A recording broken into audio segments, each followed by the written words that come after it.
Hello all. मुलगी वाचवा मुलगी शिकवा या विषयासंदर्भात एक छोटीशी कविता आज मी तुमच्यासमोर सादर करणार आहे. तत्पूर्वी आपल्या धार्मिक ग्रंथात लिहिले आहे, यत्र नार्यस्तु पूजयन्ते रमन्ते तंत्रज्ञ देवता. याचा अर्थ असा होतो की जिथे नारीचा अर्थात स्त्रीचा आदर सन्मान केला जातो तिथे परमेश्वराचा वास कायम असतो. परंतु वैदिक काळातील आपली ही संस्कृती आता मात्र पुस्तकांपुरताच मर्यादित राहिली आहे. आज आधुनिक भारत एवढा आधुनिक झालाय की आता याने मुलींकडून जगण्याचा हक्क देखील हिरावून घेतलेला आहे. सो कवितेचं नाव आहे जगणं मुलीचं.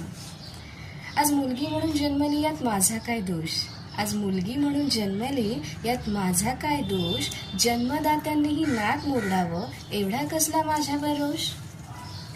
एका पाठोपाठ 3 मुली म्हणून समाज लावते दूषण, एका पाठोपाठ 3 मुली म्हणून समाज लावते दूषण, चौथ्या मुलीच्या जन्माच्या भीतीने बाप करतोय व्यसन.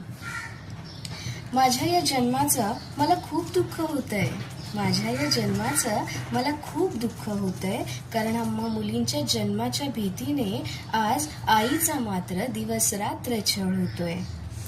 दुःखी असून सुद्धा आज हसवते सगळ्यांना, दुःखी असून सुद्धा आज हसवते सगळ्यांना, तरी सुद्धा बाप म्हणतोय कार्टे का आलीस जन्माला.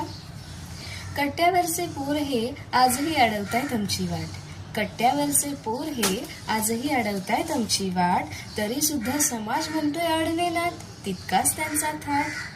समाजाच्या या गुरफट्यात भरडली जातोय आम्ही, समाजाच्या या गुरफट्यात भरडली जातोय आम्ही, कारण मुलगी कितीही शिकली आणि प्रगती झाली तरीही चूल आणि मूल हीच प्राथमिकता आजही प्रत्येक दारोदारी. थँक्यू.